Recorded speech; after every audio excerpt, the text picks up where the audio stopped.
Bueno, Buen día, profe. Buen día. Hola, buen día. Bueno, hoy tenemos el examen, ¿sí? Lo que me gustaría antes de empezar, o sea, bueno, el instituto pide que todos pongan las cámaras para la hora del examen, que todos habiliten las cámaras, los que puedan. Y bueno, que empecemos hoy con aquellas dudas o preguntas que les quedaron de los PowerPoint y de los temas que estuvimos viendo, ¿sí?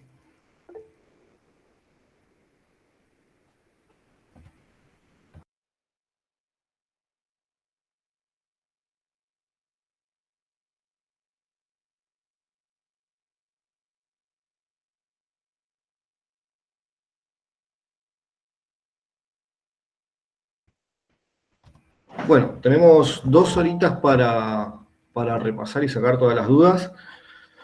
Así que bueno, no hay dudas, no hay preguntas. Están súper preparados para hoy. Saben todo. Bueno, voy a empezar a preguntar. Yo tengo pregunta, profe. Buen día. Buen día. En el primer PowerPoint, Sí. lo que era formación, obtención de licencias y lo demás. En briefing y organización de vuelos, estaban los pasos que eran reunión de tripulación, asignación de roles, repaso de procedimientos y tengo una sigla EGA. Busqué y no encontré qué significa. Sí, EGA hace referencia a lo que es procedimientos de emergencia. Solamente así. No. Está, perfecto. Sí. Pero eso, a ver, preguntan acá en el chat. Si podemos repasar más que nada el último PowerPoint. Bueno, ahora lo vemos. Y preguntan tipos de flap, ¿cuál es lo más utilizado? Bueno, habíamos hablado de los flaps, los más utilizados, como el simple, y en aviación comercial, el Fowler o el partido triple. Esos están en el PowerPoint del último. Sin conocimientos aeronáuticos. A ver, yo estoy repasando también el PowerPoint para darles también lo que vimos, poniendo en función de lo que habíamos visto. Bien. De los más utilizados son, o sea, el sencillo, sí, o simple, o el ranurado. Nosotros le llamamos Fowler, el ranurado también. Esos son de los más utilizados en aviación comercial. ¿Sí? Después, a ver. Virajes. ¿Qué eran los virajes? Pregunta Priscila. ¿Qué es el viraje? A ver si no sé si me ven en la cámara. El avión viene volando derecho, realiza un giro hacia uno de los lados. ¿Qué superficies utilizan los virajes? ¿Qué superficies de control utilizan los virajes? ¿Se acuerdan? Hablamos un poco de eso. Alerones. ¿Alerones? Bien. ¿Y algo más? Si yo muevo los alerones, hago solo este movimiento. El timón de dirección. El timón de dirección. Así es. Combinando alerones y timón de dirección logro hacer el viraje. ¿Sí? Con el timón de dirección me muevo en este eje, con los alerones en este eje. ¿Se acuerdan qué ejes era que movía cada una de las superficies? Hablamos de los ejes de control, hablamos de qué movía cuáles eran los movimientos del avión, ¿sí? El longitudinal, transversal y vertical. Exacto, bien. Ahora, ¿qué superficie mueve cuál? Longitudinal para laveo, lateral para cabeceo y direccional para guiñado. ¿Cómo? Repetime.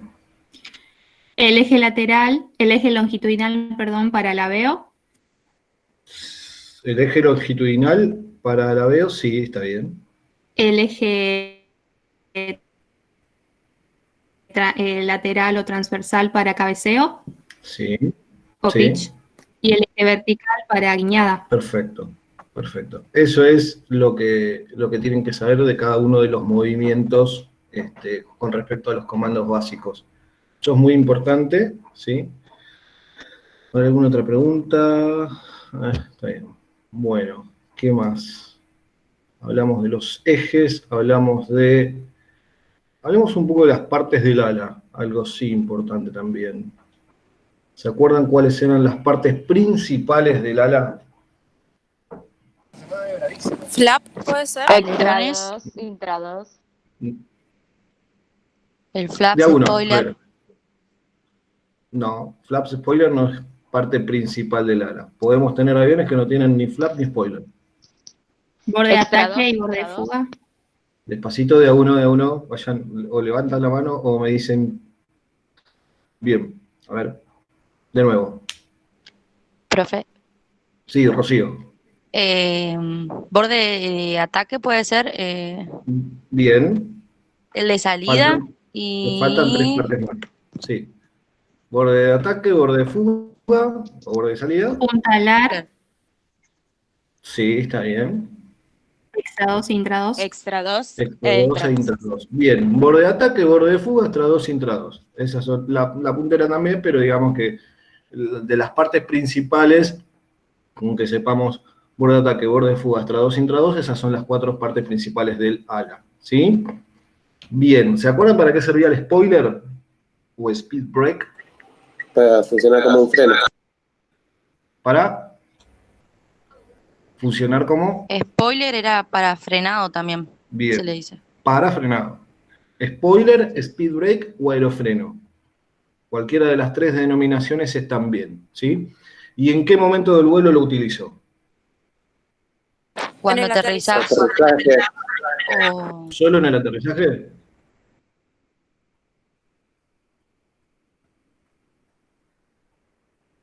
Sí. Despegue y aterrizaje. Profe, para despegar estoy Hablan en los aterrizaje. flaps y para frenar cuando aterrizo ni bien el avión toca tierra. Bien. No quedó muy claro quizás el concepto del spoiler o el aerofreno. El spoiler va a actuar de forma automática cuando toca la superficie. Se va a desplegar, va a frenar el avión. Pero en vuelo yo también lo puedo utilizar para reducir la velocidad de mi avión. ¿Sí? ¿Por qué? Porque el spoiler va a formar se va a levantar por arriba del ala, va a formar una pared y entonces me va a frenar la velocidad de mi avión. ¿Sí? Para despegar, no. Si yo armo el spoiler para despegar, lo que va a hacer el spoiler va a ser plancharme el avión contra el piso. Entonces no voy a despegar nunca. ¿Sí? Hace el efecto contrario al flap. ¿Sí? El spoiler es un aerofreno. ¿Sí? Lo puedo activar en cualquier fase de vuelo, menos en despegue, porque si yo lo activo en despegue, no voy a despegar nunca. Ahora, yo en vuelo crucero quiero reducir la velocidad de mi avión, reduzco la potencia, incluso reduciendo la potencia, sigue mi avión embalado en velocidad, abro el speed brake y el avión va a empezar a vibrar y a frenarse. ¿Sí? Eso es lo que en línea aérea se llama drag required, ¿no? El drag es frenarlo en vuelo, ¿sí? Yo quizás esta denominación no se las había contado, pero sí habíamos hablado de que podíamos reducir la velocidad y de que en tierra también se activaban cuando el avión tocaba el piso. Algo para denotar que el speed brake se va a desplegar, esto se lo cuento a modo informativo, los aviones de línea aérea tienen una especie de switch en el tren de aterrizaje, ¿no? Que cuando el tren toca el piso, entra en lo que se llama el modo suelo. Al entrar en el modo suelo, se escucha en la cabina un clic, clic, clic, clic, clic. Eso identifica al piloto de que ya el avión no está más en vuelo y se va a controlar en superficie. Y cuando hace ese clic, despliega los speed brake. ¿Sí? Porque asume que ya está en el piso, entonces que necesita frenarse lo antes posible. Bien, varios me nombraron en el flap. ¿Para qué sirve el flap? ¿Y qué ventajas me da? ¿Se acuerdan? Sirve para incrementar la curvatura del ala en las maniobras de despegue y aterrizaje. ¿Cómo, perdón, para? Para incrementar la curvatura en las maniobras de despegue y aterrizaje en el ala. Sí, está bien. Incrementa la curvatura del ala, pero ¿qué es lo que me da? Sustentación y resistencia a menor velocidad. Perfecto. Sustentación a menor velocidad. Esa es la definición exacta. Disculpen, chicos, les voy a cortar un segundo que tengo un mensaje del instituto que seguramente me quieren informar algo. Mientras vayan pensando qué es lo cuáles son las dudas que les van surgiendo.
Listo, chicos. No, me informaban del instituto que, bueno, como les decía, para el examen las cámaras tienen que estar todas encendidas, ¿sí? Los micrófonos cerrados, cámaras encendidas. Y bueno, a partir de las 12 hasta la 1 va a ser el examen, ¿sí? Eso así se va a tomar. Y la nota se la van a dar después de la 1:30, una vez que todos finalicen el examen, ¿sí? Bueno, estábamos hablando de los flaps, ¿no? Habían dicho que nos daba mayor sustentación a menor velocidad. Bien, y el slat, habíamos hablado del slat también, ahí dijeron que los flaps eran superficies hipersustentadoras, correcto, es una superficie hipersustentadora. ¿Y el slat qué es? Ayuda a despegues más cortos y a aterrizajes también más cortos y de franqueamiento de obstáculos, si mal no recuerdo. Eso también lo hace el flap.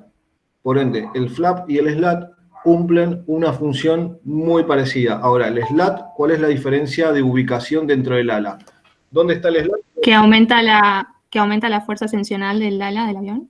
Sí, aumenta la sustentación a menor velocidad. Pero ¿dónde está el slat y dónde está el flap ubicado? El slap está en el borde de ataque y el flap está en el borde de fuga. Perfecto, perfecto. Así es. Perfecto. En el borde de ataque el slat, en el borde de fuga el flap. Bien. ¿Alguna otra duda que haya quedado? Yo voy a ir preguntando, a ver, también.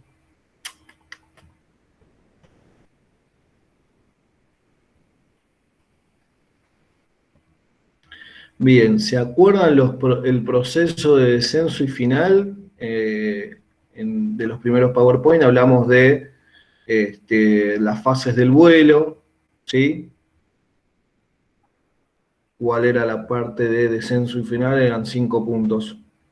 Primero viene descenso inicial, después aterrizaje, desarmado de puertas, desembarque y chequeo de cabina. Bien, perfecto. Perfecto. Acá Natalie pregunta para qué sirven los códigos de transponder. Bueno, eso los explicamos. Códigos transponder, como dice en el PowerPoint, el código ICE, ¿sí? Para recordarlo como regla mnemotécnica, era interferencia ilícita, el primer código, el segundo, falla de comunicaciones, el tercero, emergencia, ¿sí? Si te fijas en la placa del PowerPoint, dice cada uno de los números, esos los tienen que saber de memoria, ¿sí? Porque es muy, muy importante que el día de mañana, si ustedes necesitan operar el transponder, sepan de esos códigos. ¿Se acuerdan para qué servía el transponder? Esto lo habíamos hablado, no estaba escrito, pero quizás lo recuerden y está bueno refrescarlo. Para poder comunicarnos con la torre de control. Más o menos, viene por ahí. Es el radar de tránsito aéreo. Más o menos, también viene por ahí. Identifica cada una de las aeronaves. Así es. Identifica las aeronaves dentro del control de tránsito aéreo, ¿sí? Identifica nuestra aeronave, ¿sí? O sea, el transponder va a decir, bueno, el controlador de tránsito antes de despegar me va a decir, bueno, Lima, Víctor, Charlie, Golf, Alfa, identifíquese con el código 7220. Yo pongo 7220 en mi transponder y durante toda la fase de vuelo me van a identificar en el control de tránsito aéreo con ese código de transponder. Voy a saltar iluminado en el radar del control de tránsito aéreo con ese código de transponder. Con ese código de transponder lo van a saber quién soy, qué aeronave tengo, cuántos pasajeros tengo, de dónde vengo y a dónde voy, ¿sí? Además de cuánto combustible llevo encima, con cuánto combustible salí, qué decía mi plan de vuelo en caso de ir a un aeropuerto de alternativa, todas las características del plan de vuelo, los controladores de torre lo van a poder identificar a través del código de transponder, ¿sí? Bien. ¿Qué más? ¿Alguna otra pregunta? A ver. ¿Qué otra cosita podemos preguntar que los pueda matar en el examen? No. El examen va a ser muy fácil. Acá Natalie pregunta, ¿identifica qué? Identifica nuestra aeronave. El código de transponder es la identificación de nuestra aeronave para el control de tránsito aéreo, ¿sí? Es cómo el control de tránsito aéreo nos va a ver a nosotros dentro del radar, o cómo va a identificar nuestro vuelo una vez que ya estemos en el aire, ¿sí? Nos va a asignar un código de transponder, ese código de transponder va a tener cargado todo nuestro plan de vuelo, ¿sí? Entonces, a nosotros nos va a ver en su radar y en sus sistemas de control con ese código de transponder. No sé si quedó claro, Natalie. Perfecto. Bueno, ¿alguna otra duda? A ver, ¿qué más podemos preguntar? Profe, quería que repasemos el tema de meteorología, tal vez, me gustaría. Lo podemos repasar, realmente no lo voy a tomar. Yo se los comentaba en la clase pasada que lo repasamos, no hay ningún problema, es un buen dato que lo sepan, pero es algo que realmente no voy a tomar porque no aplica mucho a la función de ustedes, si bien lo tienen que saber como algo informativo, no lo vamos a tomar. ¿Alguna pregunta puntual sobre meteorología? O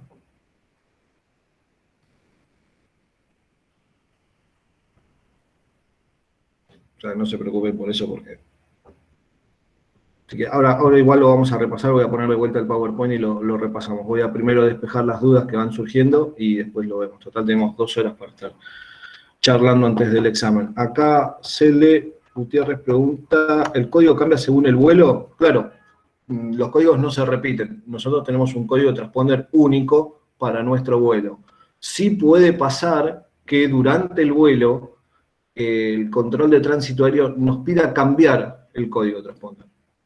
Que eso es válido también y es muy factible. ¿Por qué? Porque entramos en un área terminal donde hay muchísimo tránsito aéreo y quizás ese mismo código con el que nosotros venimos de nuestro aeropuerto de salida se repite. Entonces, cuando me estoy aproximando hacia la zona de control nueva, me va a pedir cambiar el código transponder. Entonces me van a identificar con otro número. Nada más. Natalie pregunta cuáles son las ventajas de los flaps. Habíamos hablado, las ventajas de los flaps es aumentar la sustentación a menor velocidad, tanto para el despegue como para el aterrizaje. ¿Sí? Fases únicas, 2 fases en las que utilizamos los flaps. Durante los vuelos de crucero no se utiliza el flap. ¿Sí? ¿Por qué no se utiliza el flap? Porque no necesito ganar sustentación en vuelo de crucero, porque si bajo el flap a una velocidad alta, como la de un vuelo de crucero, puedo llegar a tener desprendimiento de esa superficie. Nosotros despegamos a una velocidad, un avión de línea aérea despega a una velocidad de entre 130 y 140 nudos, ¿sí? Y aterriza más o menos en el rango de la misma velocidad, de entre 130 y 140 nudos. Ahora, la velocidad de crucero va a variar entre los 250 y 290 nudos, ¿sí? O sea, fíjense que si yo despliego el flap a esa velocidad, puedo llegar a tener un desprendimiento. ¿Se acuerdan que en el velocímetro teníamos un código de colores? 3 colorcitos. ¿Se acuerdan de qué eran cada color? Si me van respondiendo de a uno, un color, me dicen. Rojo, amarillo y verde. Sí, pero digamos, en orden sería verde, amarillo y rojo. Ah, sí. Bien, ¿y qué era cada uno? Verde era operativo. Que todo Ver- está dando. Bien, verde, velocidad de operación normal. Operación normal. Velocidad de maniobra, ¿sí? Dentro del arco verde, yo puedo maniobrar mi avión de cualquier forma, sin ningún problema. Amarillo, ya estoy con una velocidad Precaución. alta. ¿Cómo? Con precaución. La precaución. Con precaución, tal cual, con precaución.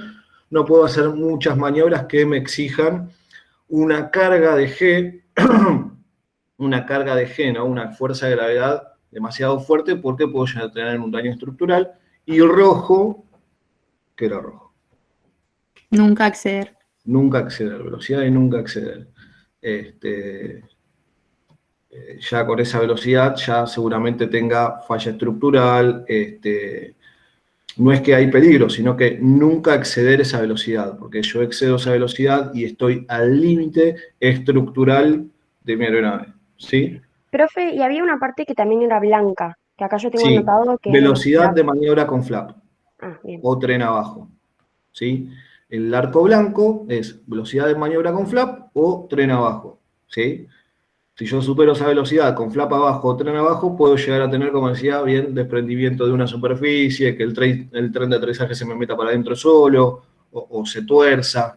Son fuerzas aerodinámicas muy fuertes las que ya empezamos a tener superado el arco blanco, superado el arco verde, ¿sí?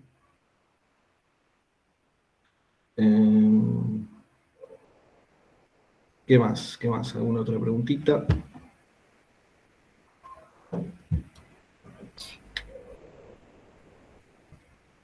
Pregunten, no se queden con dudas. Sé que quizás vimos mucho. ¿No te quedó claro? Acá preguntan el tema del altímetro. ¿Qué es lo que no te quedó claro, Caterina, del altímetro?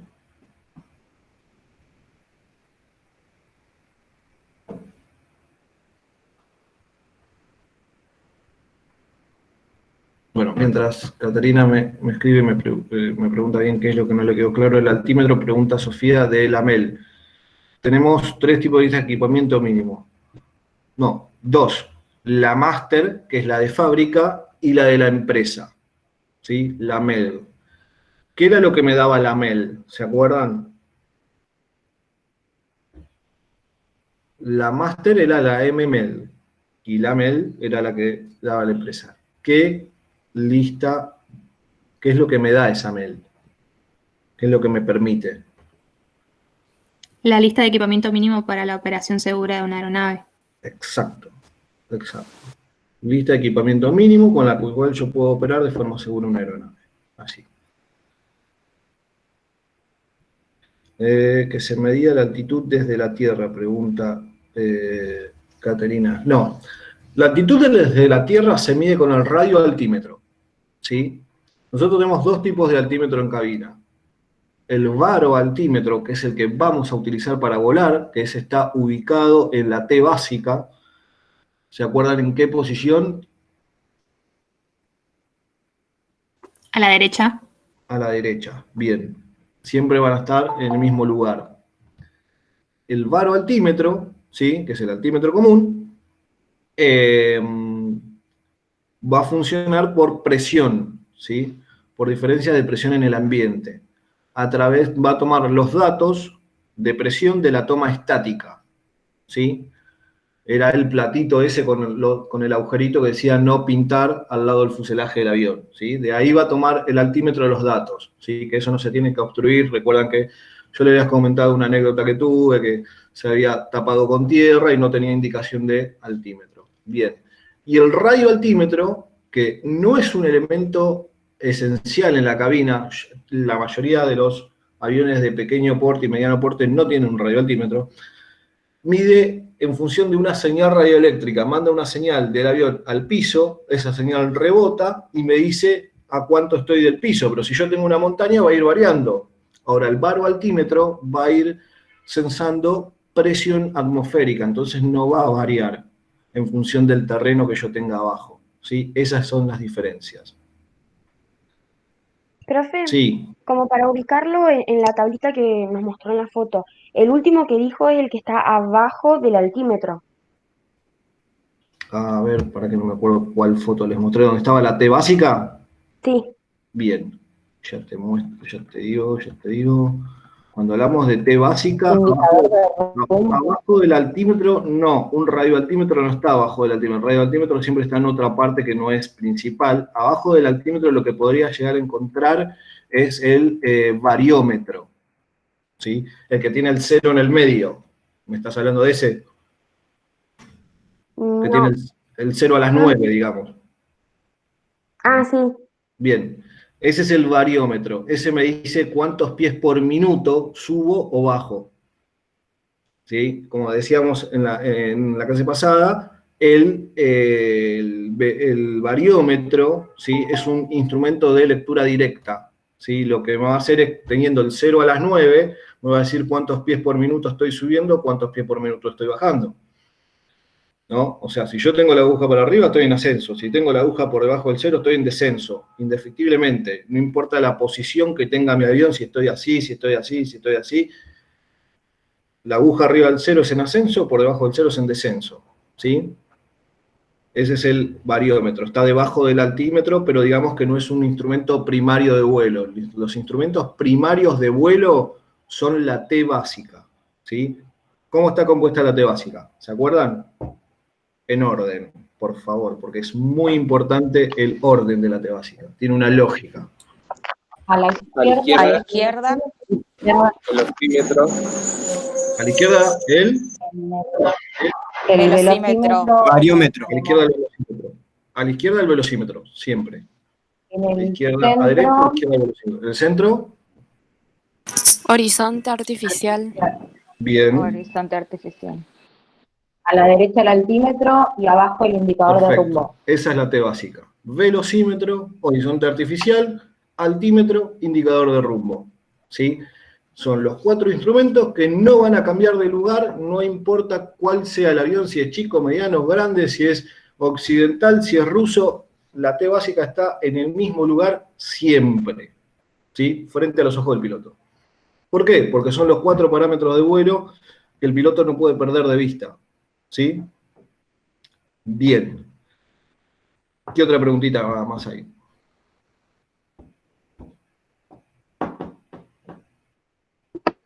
Yo quiero saber, porque viste que ahí en el PowerPoint tenés la T básica, que vos decís que está siempre en el mismo lugar, pero hay una comparativa de una analógica y una digital. ¿Qué diferencias?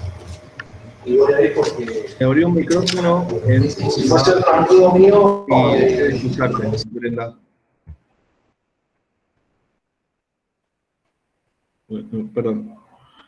La comparativa me preguntabas entre la analógica y la digital, ¿qué diferencias hay? Vamos a abrir para que voy a compartirles la pantalla para poder explicar esto un poquito mejor.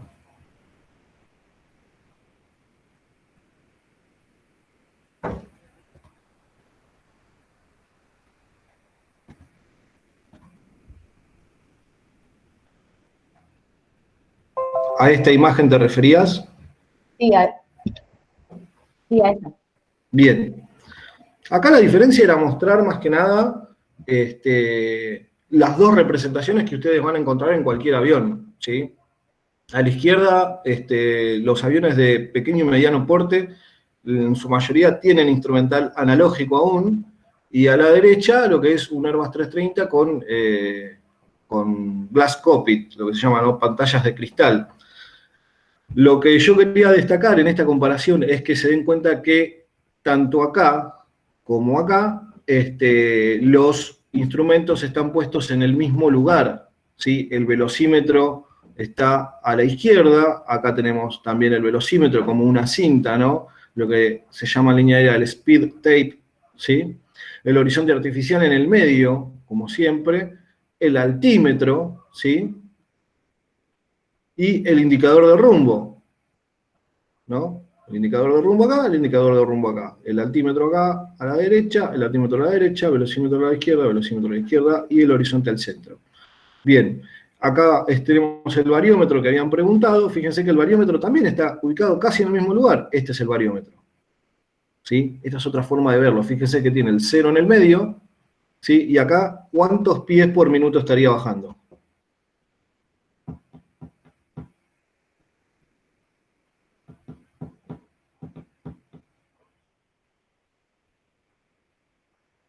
¿Sí? Me indica de a miles de pies.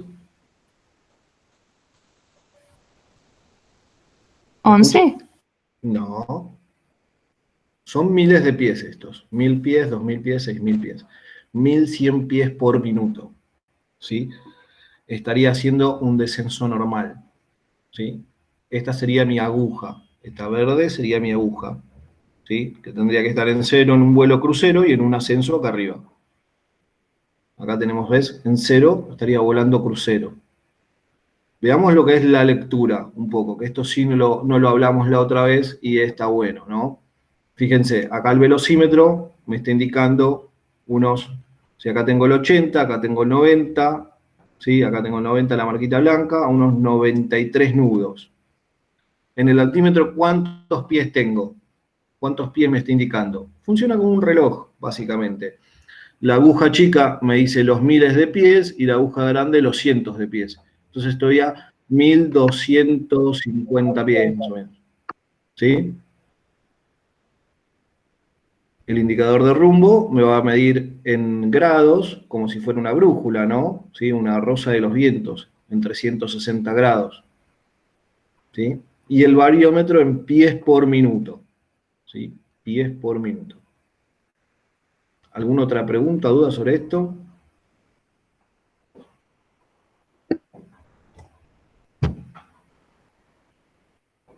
¿Quedó claro?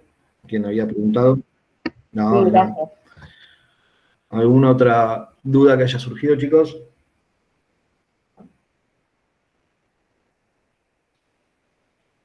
Natalie pregunta cuáles son los datos primarios de vuelo. Velocidad, actitud, altitud y rumbo. ¿Sí? Velocidad, actitud, velocidad me la va a dar el velocímetro, actitud me la va a dar el horizonte, o sea, altitud me la va a dar el altímetro y rumbo, el indicador de rumbo, la brújula o el HSI, como bien se puede encontrar también en algunos libros, HSI como Horizontal Situation Indicator. ¿Sí? ¿Alguna otra duda que haya quedado por ahí? Profe, ¿podrías repetir quién va a dar la velocidad? Tipo, ¿quién va a indicar la velocidad? El velocímetro. Ah, perdón. El velocímetro nos va a indicar la velocidad, ¿sí? La actitud con respecto al horizonte, nos va a dar el horizonte artificial, la altitud del altímetro y nuestra rumbo, dirección, el indicador de rumbo. Esos son los 4 datos fundamentales de todo vuelo, ¿sí? Por eso tenemos la T básica, por eso tiene esa lógica de estar enfrente, por eso también tiene una lógica de orden. ¿Por qué? Porque el piloto hace un barrido con la mirada en el cual ve velocidad, altitud, rumbo. Si mantiene esos 4 instrumentos coordinados, vos podés hacer un vuelo completamente seguro y dentro de los límites estructurales y operacionales del avión, ¿sí? Esos son los 4 indicadores principales. Y el resto puede no estar, puede fallar, pero mientras yo tenga todos mis instrumentos de la T básica, puedo ir de A a B sin ningún problema. Profe, ¿Qué era ¿podría repetir la definición de alerones? la definición de Alerones. alerones? Alerones, superficies de Sí. control que están más cerca de la punta del ala, ¿sí? Que la movemos con el volante de izquierda a derecha, ¿sí? Va a subir uno y va a bajar el otro, ¿sí? Según para el lado que yo quiera virar. Si yo quiero virar hacia la izquierda, ¿sí? ¿Qué alerón va a subir y cuál va a bajar?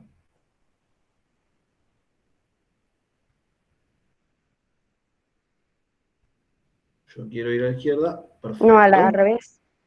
No. Si yo Va a viro a la subir el izquierdo y izquierda,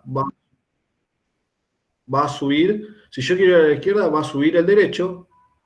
Perdón, va a bajar el derecho, tenés razón. Va a bajar el derecho y va a subir el izquierdo.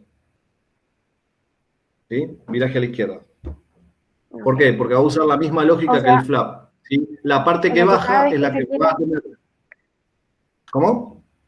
O sea que cuando yo quiero virar a un lado, tengo que bajar ese lado, tengo que bajar ese alerón. Claro, exacto. No, el contrario al que vos querés girar. O sea, si ¿Sí? yo quiero ¿Por qué? virar, Porque lo que va a hacer, mira, lo que va a hacer es esto. Yo tengo mi avión, ¿no? Vamos a suponer que mis manos son los alerones. Yo necesito virar a la izquierda, ¿sí? Voy a bajar el derecho para darle más sustentación a esta ala y virar hacia la izquierda. ¿Sí? Voy a bajar el alerón que va a elevar la sustentación, como el flap. ¿Vieron que cuando bajamos el flap, el avión se sustenta más? Bueno, bajo el alerón, ¿sí? El ala se sustenta más y va a hacer el viraje. Si esta baja, esta va a subir. Entonces va a ser el efecto contrario, va a bajar y voy a hacer el viraje. ok. ¿Quedó claro? Pero yo el movimiento que voy a hacer no va a ser, va a ser hacia la dirección que quiero ir, ¿sí? Siempre el movimiento que voy a hacer con el comando va a ser hacia la dirección que quiero ir, ¿sí? Pero lo que va a hacer el alerón es bajar la superficie para darle más sustentación a esa ala y que me levante el ala y vaya en la dirección opuesta. ¿Sí? ¿Alguna otra pregunta? La preguntan qué era el ECAM. El ECAM era el Engine Crew Advisory Message o Maintenance, ECAS, ECAM, depende de qué fabricante de avión lo denomine, eran las pantallas centrales que me iban a dar los parámetros de motor y de sistemas del avión, ¿sí? Se encontraban siempre en el medio, ¿sí? Eran 2, ¿sí? Están en el centro de la cabina y nos van a dar todo lo que es parámetros de motor, sistemas eléctricos, sistemas hidráulicos, y todo lo que es estatus del avión. ¿Sí? ¿Qué más? ¿Otra duda? ¿Pregunta?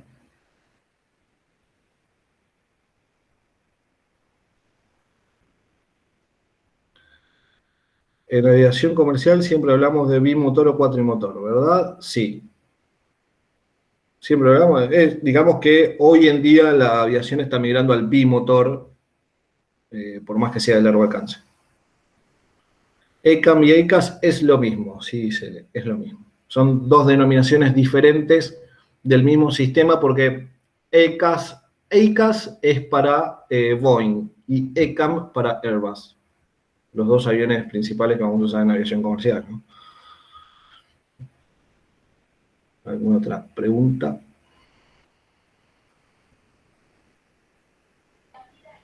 Buen día, profe.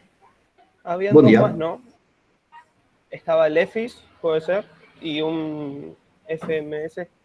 Bien, el EFIS es todo el sistema en realidad. ¿sí? El EFIS es el Electronic Flight Instrument System, ¿sí? Es todo lo que son pantallas.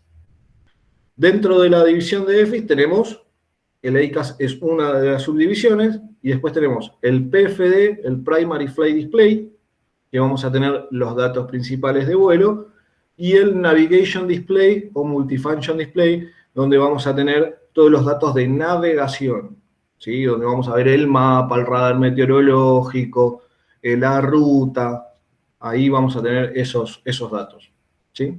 Pero es Primary Flight Display, Navigation Display, ECAM o EICAS. Después la FMS, que no hablamos mucho, que no me quise mucho meter en eso porque realmente es la computadora del avión y el único que la sabe operar es el piloto y el único que la va a operar va a ser él. Así que, pero la FMC, la Flight Management System o Flight Management Computer, es la computadora de vuelo del avión. Ahí van a estar cargados todos los datos de performance, ruta, radios, alternativas, peso, balanceo. Va a estar todo metido dentro de esa compu y va a hacer que el avión vuele con la mejor performance posible, ¿sí? Siempre durante el vuelo los pilotos hablamos de optimizar el vuelo del avión volando en su mejor performance de peso, balanceo, velocidad. ¿Para qué? Para ahorrar algo muy importante, el combustible. ¿Alguna otra duda?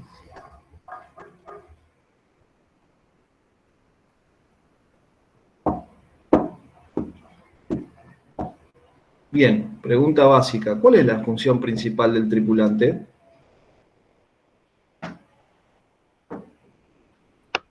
La seguridad. Seguridad en la cabina de pasajeros. Bien, bien. La función principal es la seguridad, ¿sí? El que le diga lo contrario les está mintiendo. Bien, otra pregunta. ¿De dónde yo saco los datos del velocímetro?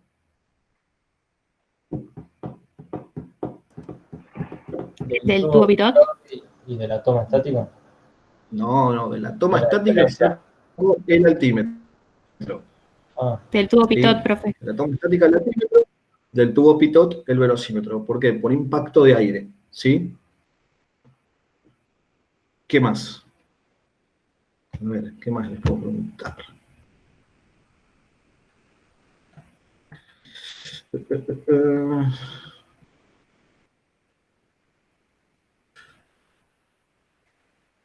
Profe, sí. Esto creo que no estaba en el Power, pero cuando supongamos que estamos volando a una altura considerable y estamos, no sé, por ejemplo, pasando por Bariloche y hay nieve, y los tubos pitot se congelan, ¿cómo se llama el sistema de anticongelamiento que tiene la calefacción del tubo? Claro, exacto. Bien, el sistema funciona así. El tubo pitot tiene un sistema que se activa por más que no esté volando en una zona fría, ¿sí? Lo puede activar el piloto, se puede activar de forma automática. El tubo pitot es un sistema muy sencillo, o sea, es un tubo con una resistencia calefactora que lo envuelve, ¿sí? Alimentado eléctricamente, y por ese tubo circula aire hasta la computadora de datos de aire del avión. Como te decía, lo puede activar el piloto o se puede activar de forma automática, depende del avión. Pero siempre está prendido la calefacción del pitot. ¿Por qué? Porque por más que yo esté volando en una zona donde no hay formación de hielo, si yo estoy volando a 30.000, 35.000 pies, las temperaturas van a bajar muchísimo. Un dato muy clave, que quizás como no nos metimos mucho en meteorología, es que cada 1.000 pies la temperatura va a bajar 2 grados. ¿Sí? Así que imagínense que volando a 35.000 pies, estamos volando ya casi por debajo de los 0 grados. ¿Sí? Podríamos llegar a tener formación de hielo sin estar volando en una zona de invierno o en una zona, digamos, de nieve. Por eso siempre los calefactores de los tubos pitot están funcionando, ¿sí? De hecho, el piloto tiene una luz de alarma en la cual, si el calefactor del pitot no está funcionando, se le prende y le dice que esa velocidad que está teniendo de indicación no es confiable, ¿sí? Hubo un accidente muy grande con respecto a este problema, que fue el Austral que cayó en Fraiventos, ¿sí? Uno de los accidentes más grandes que tuvimos acá, que se le habían tapado los tubos pitot, pasó por una zona de tormenta, el sistema de antihielo, de anti-ice del pitot no funcionaba bien, se llenaron de hielo los pitot, la indicación que tenían era cada vez menor, el piloto veía menor velocidad, pero al no tener, el avión no tenía esa alarma que le decía que la velocidad no era confiable, empieza a caer la velocidad y él empieza a acelerar cada vez más. Ya venía acelerado, acelera cada vez más pensando que se estaba cayendo y en realidad estaba sobreexcedido de velocidad. Al ver que el velocímetro caía demasiado, tuvo la idea por procedimiento de bajar los flaps. ¿Por qué? Porque dijo, a menor velocidad necesito más sustentación. ¿Qué pasó? Al estar excedido realmente de velocidad, se le desprendió un flap y entraron en un tirabuzón. ¿Sí? Y bueno, superaron la velocidad del sonido en la caída. O sea, fue un desastre realmente. Por eso es muy importante saber la operación del flap, saber los límites de velocidad, saber, bueno, estar atento a las alarmas, no desobedecer las alarmas. ¿Sí? Ninguna alarma suena porque sí, ninguna alarma suena porque al avión se le cantó. No, todo tiene un porqué y una lógica. ¿Sí? Pero sí, bueno, Pero esa es la te hago una importancia de los... Te hago Sí, una pregunta. Y en este caso, ponele, de ese accidente, ¿él no tuvo manera de identificar qué es lo que había pasado? no. Claro. El piloto, particularmente en ese accidente, después el análisis que hizo la Junta Investigadora fue que para ese modelo de avión, que era un DC-9, se había mandado se llama Service Bulletin, ¿no? El boletín de servicio que manda el fabricante. El fabricante manda una modificación o una actualización de seguridad a todas las aeronaves en servicio en el mundo. A este avión le había llegado el boletín de servicio diciendo que se le tiene que incorporar una luz o una alarma a los sistemas antihielo de los pitot en caso de que fallen. Ese avión todavía estaba en proceso de instalación de esa alarma. O sea, no la tenía. El piloto nunca se dio cuenta O sea, que de que estaban bajos. ¿Cómo? ¿Y por qué lo mandaron entonces? O sea, digo, si no estaba todavía en condiciones, ¿por qué salió a volar igual el avión? Estaba en condiciones. En ese momento, la ANAC de ese momento, que era la Fuerza Aérea, la ANAC no existía, habilitó ese avión sin esa alarma. Entonces, claro, el piloto operó ese avión de forma... O sea, la falla vino de más arriba, digamos. Claro. O sea, esto fue una cadena. Algo muy importante a saber es que todos los accidentes de aviación no se producen por un problema, no se producen por una falla en el avión. Que vos tengas una falla en el avión no se va a caer, ¿sí? Es una cadena. Sí, es una serie de sucesos. Es una serie de sucesos que está estudiado, hay un teorema, hay toda una lógica, pero es una serie de sucesos que hacen que el accidente ocurra, no es por un problema solo. Acá había temas de corrupción, temas de fallas de mantenimiento, temas de dinero, la empresa no estaba bien en ese momento, había toda una serie de fallas que derivaron en ese accidente, pero los sistemas de comunicaciones no estaban andando bien, la zona de Fraiventos en Uruguay también las comunicaciones, había una tormenta y las comunicaciones estaban andando mal. Fue toda una serie de sucesos que derivó en ese accidente. Pero sí, está bueno que vean esto, lo que es accidentes de aviación, más que nada para estudiar el procedimiento de las tripulaciones, ¿sí? Cómo actúan las tripulaciones en caso de un accidente o un incidente. Uno muy útil para ver, para ustedes, es el del US Airways que aterrizó en el río Hudson, ¿sí?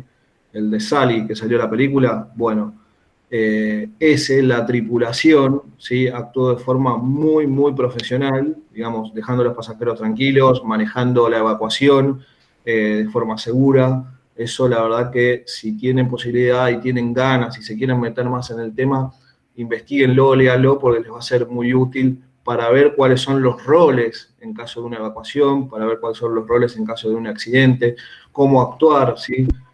Está muy interesante. Profe, otra que me recomendaron muy buena es Whisky Romeo Zulu, ¿la conoce? Sí, Whisky Romeo Zulu, de hecho lo conozco a Enrique Piñeiro. Enrique Piñeiro. Es conocido. Whisky Romeo Zulu habla sobre el accidente del APA, ¿sí? El accidente que tuvo Lapa en el 99. Sí, pasa que ahí es más una película de denuncias, ¿sí? Denuncia los manejos que había dentro del APA en ese momento y no te habla del accidente técnicamente, ¿entendés? Te habla más de la parte política, es otra cosa, ¿sí? Pero bueno, está bueno para analizarlo, para ver, digamos, cuáles fueron las fallas de la tripulación en ese momento, por qué el piloto hizo caso omiso a la alarma, por qué se fueron dando un montón de situaciones de riesgo que él venía denunciando, cómo no trabajar, ¿no? Cómo no operar, verlo como decir, esto es lo que no hay que hacer. Pero sí. Sí, nosotros en función a bordo, la docente nos mandó a escuchar el audio previo al accidente, en donde están hablando como de cualquier cosa, y no están cumpliendo con todo lo que deberían estar haciendo previo al despegue. Sí. Bueno, eso es parte de mantener la cabina estéril, de trabajar con listas de procedimiento. O sea, en ese audio que vos escuchaste, seguramente lo que no escuchaste es que terminan la lista de chequeo. ¿Sí? Lo que te denota es que la lista de chequeo no la terminan. Entonces, no chequean el flap. Claro, no, eso no se escuchó toda la conversación que Claro. tenían, y después se escucha cuando el piloto no le hace caso a la alarma, y después ya todo un silencio que fue cuando... Hay varios audios, hay 2 o 3 audios, hay uno muy largo que ya arranca desde que empiezan a poner en marcha el avión, cuando vos estás en el proceso de puesta en marcha, haces el chequeo de todas las superficies, ¿sí? En esa parte del audio, lo que los pilotos no hacen, como te digo, se empiezan a hablar de cosas muy triviales, qué sé yo, y lo que no hacen es la lista de chequeo. La empiezan y la saltean, y al saltearla se comieron el flap. No sé si hay alguna otra duda o pregunta.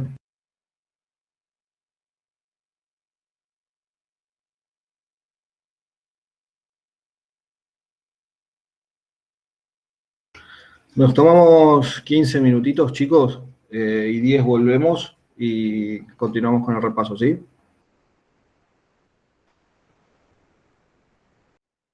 Ok.